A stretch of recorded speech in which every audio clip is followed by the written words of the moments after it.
हुसन में हबीब वो हुसन में हबीब जो मिड़िया मोचारो घणो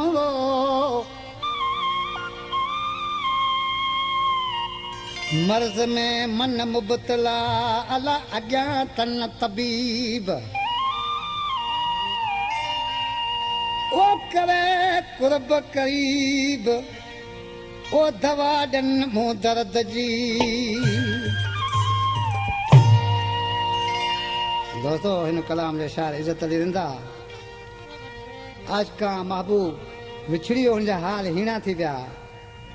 ॾिसो चएसि पियो ऐं मुंहिंजा महबूब साईं हिकु दिलि बर तोए जीअं झोरीअ में पंहिंजा जेरा जिगर जलाए छॾियमि पंहिंजा हेॾ सहाल बनाए छॾियमि ओ बनाए छॾियमि।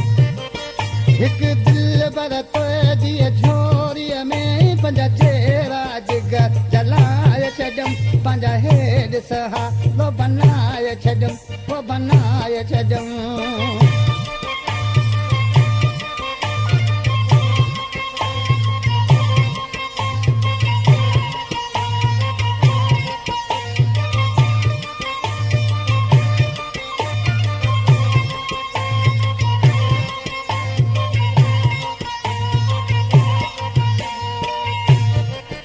अॼु आहिनि उहे मगरूर थिया मूंखां दिलि बर दिलड़ी तोड़े विया जन सभु कुझु यार लुटाए छॾियमि पंहिंजा हेॾ सहाल बनाए छॾियमि ओ बनाए छॾियमि। हिकु दिलि बर तोए जीअं झोरीअ में पंहिंजा जेरा जिगर जलाए छॾियमि पंहिंजा हेॾ सहाल बनाए छॾियमि ओ बनाए छॾियमि। क्या नाम है आपका? नाम तो आपने सुना ही होगा। अब्दुल करीम परदेसी राजा जट।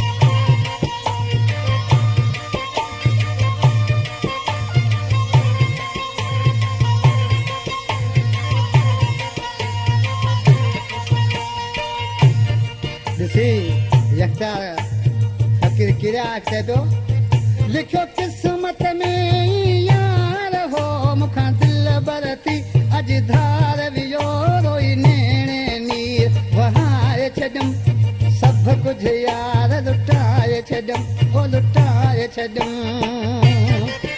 हिकु दिलि बर तोए जीअं झोरीअ में पंहिंजा जेरा जिगर जलाए छॾियमि पंहिंजा हेॾ सहाल बनाए छॾियमि ओ बनाए छॾियमि।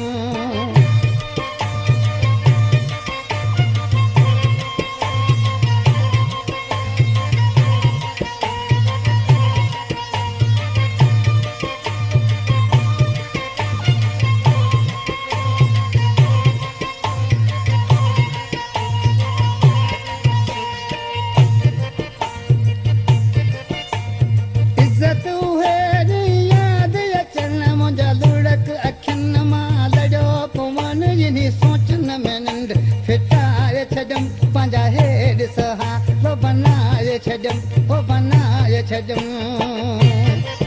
हिकु